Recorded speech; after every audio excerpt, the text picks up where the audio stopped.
கோவை மாவட்டம் மருதமலை முருகன் கோவிலில் நடைபெறும் குடமுழுக்கை முன்னிட்டு ஏராளமான பக்தர்கள் குவிந்து வருகின்றனர்.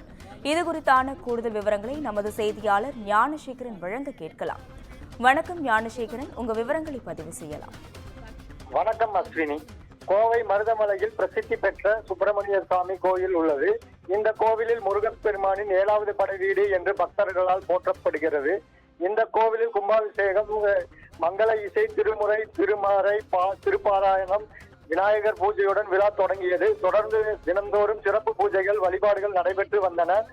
புனித மண் எடுத்தல், புனித நீர் எடுத்தல் ஆகிய நிகழ்ச்சிகளும் நடைபெற்றன. மேலும் வேள்வி பூஜைகளும் நடைபெற்றன. இன்று அதிகாலை மங்கள இசை தொடர்ந்து ஆரம்பகால வேள்வி பூஜைகள் நடைபெற்று வருகிறது. திருசுற்று தெய்வங்களுக்கு, பரிகார மூர்த்திகளுக்கும் கும்பாபிஷேகம் நடைபெறுகிறது. யாகசாலையிலிருந்து மூலவருக்கு திருக்குடங்கள் ஏந்தி கோவிலை சுற்றி வலம் வரும் நிகழ்ச்சி நடைபெற்றது. காலை 8:30 மணிக்கு ராஜகோபுரம், கொடிமரம், பரிவார விமானங்கள், காலை 9 மணிக்கு ஆதி மூலம், விநாயகர், மருதாச்சலமூர்த்தி, பட்டீஸ்வரர், மரகலாம்பிகை, வீரபாகு, ஹரிவரதராஜ பெருமாள், சண்டிகேஸ்வரர் ஆகிய தெய்வங்களுக்கு கும்பாபிஷேகம் நடைபெறுகிறது. மாலை சுப்பிரமணிய சுவாமி வள்ளி தெய்வான திருக்கல்யாணம் நிகழ்ச்சி திருக்கல்யாண மண்டபத்தில் நடைபெறுகிறது. தொடர்ந்து சுப்பிரமணிய சுவாமி வள்ளி தெய்வானையுடன் திருவீதி உலா வருகிறார். விழாவில் பேரூர் ஆதீனம், சாந்தலிங்க மருதாச்சல அடிகளார், சிறவை ஆதீனம், குமர குருவர் சுவாமி உட்பட பல்வேறு ஆதீனங்கள் கலந்து கொள்கிறார்கள். விழாவில் அமைச்சர் செந்தில் பாலாஜி மற்றும் சேகர் பாபு மற்றும் MP, MLA-க்கள், அரசு அதிகாரிகள் கலந்து கொள்கிறார்கள். விழாவில் சுமார் 2 லட்சம் பக்தர்கள் பங்கேற்பார்கள் என்று எதிர்பார்க்கப்படுகிறது.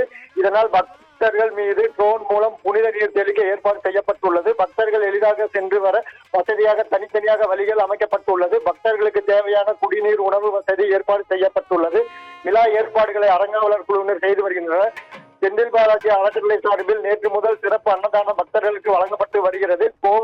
கோவில் முழுவதும் மின் விளக்குகளால் அலங்காரம் செய்யப்பட்டு இரவில் மருதமலை கோவில் மின்னொளியில் ஜொலிக்கின்ற காட்சிகளை பக்தர்கள் மற்றும் சுற்றுவட்டார பகுதி மக்கள் கண்டு ரசித்து மகிழ்ந்தது குறிப்பிடத்தக்கது. அஸ்வினி.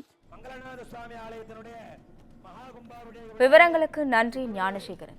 தீபாராதனையானது நடைபெற்று திருக்குடங்கள் எழுந்திருத்தாகி விமான கோபுரங்களை அடைய இருக்கின்றது. பாஸ் அனுமதி உள்ள பக்தர்கள் அனைவரும் விமான தளங்களுக்கு செல்லுமாறு கேட்டுக்கொள்கிறோம்.